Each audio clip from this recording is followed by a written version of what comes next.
Chers amis YouTube, chers amis Facebook, pour ceux qui n'y connaissent rien, je suis sur un tracteur McCormick, dernier modèle. Voilà, dernier modèle, garanti. Il tourne à l'huile de vidange, ça va très bien. Alors, je voulais vous parler de la situation écologique en France et dans le monde, pour vous dire qu'en fait, les vidéos sont enregistrées à l'avance, mais là, ce week-end, il y a eu un changement de Premier ministre. Je ne sais plus comment il s'appelait, l'ancien Premier ministre qui est parti, il remplace. Bon, ils vont tous verdir la politique. Verdir la politique, ça veut dire qu'ils font de l'écologie quand ils marchent sur les tapis verts. Et comme tous les tapis de la République sont rouges, ils ne font jamais d'écologie.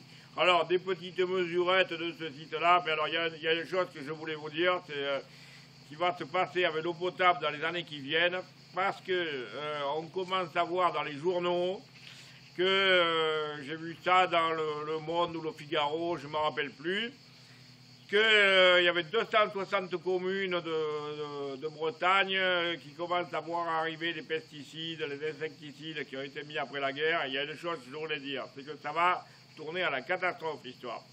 Parce que après la guerre, dans les années 45-50, le tout chimique a été balancé dans l'agriculture industrielle sans que personne ne réfléchisse à rien, qui fait qu'on a balancé dans la terre les engrais chimiques, les insecticides, toute la merde, les pesticides.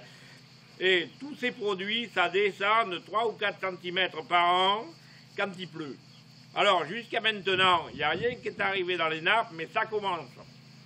C'est-à-dire que la merde chimique arrive dans les nappes phréatiques. Vous avez une commune en Suisse, et là c'est hallucinant, une commune en Suisse qui a été obligée de bâtir une usine de purification de l'eau des nappes phréatiques à cause de l'atrazine. Et le sel de l'histoire, j'ai lu ça dans une revue écologiste, c'est le sel de l'histoire, c'est que sur la commune, il y a le siège de la multinationale qui produisait l'atrazine à une époque, qui finance pas un seul euro pour l'usine de purification de l'eau.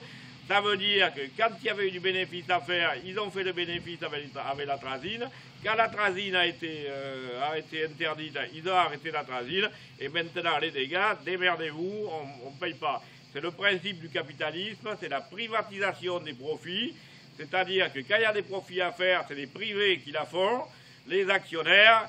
Et quand il faut payer les pots cassés et qu'il y a des pertes, en fait, c'est la socialisation des pertes, c'est-à-dire c'est tout le monde qui paye les pertes. L'exemple le plus courant, c'est la cigarette. Les producteurs de tabac, ils vendent les paquets de cigarettes, ils font le bénéfice, et pour les traitements des cancers, les maladies du poumon et tout ça, c'est pas eux qui payent, ils s'en foutent, circuler, il n'y a rien à voir. Voilà. Et je voudrais dire une chose, c'est que ces produits chimiques qui descendent dans la terre à 3 à 4 cm par an, ils commencent à arriver dans les nappes. Et vous avez des petites infos comme ça, à droite, à gauche. Alors on vous dit, vous inquiétez pas, c'est en dessous des normes de potabilité. Alors moi je vais vous dire, je suis un scientifique, et les gens qui établissent les normes, ils sont payés par les industriels, donc en fait, même si ça doit vous empoisonner en demi-heure, ils n'en ont rien à faire, les normes seront adaptées, voilà. Et là où c'est grave, c'est que même si on disait, voilà, demain on arrête tout, c'est-à-dire on met toute l'agriculture française et européenne en biologique, on met plus aucun insecticide, plus aucun pesticide, plus aucune merde chimique pour les engrais, on arrête tout. Il faut bien comprendre une chose, c'est que toute la merde chimique dans la terre va continuer à descendre pendant 50 ans. Voilà, c'est clair. Autrement dit, on met tout en bio demain, pendant 50 ans, les produits chimiques vont descendre dans les nappes, et je veux dire, ça va tourner vilain. Et moi, je vais vous dire deux choses. Je suis voyant, je suis médium, et j'ai des amis, et les amis qui habitent dans les grandes villes, je leur dis, barrez-vous de là. Il y a 60 000 Parisiens qui sont partis de Paris dans les années passées. Et moi, si j'ai un conseil à donner aux gens qui sont à Paris, vous avez de l'argent, barrez-vous de là. Parce que le jour que qu'il va y avoir des problèmes avec l'eau, ça va être du garanti sérieux. Parce que pendant le confinement, avec un papier de certification du gouvernement, on pouvait descendre dans un magasin, acheter de la nourriture.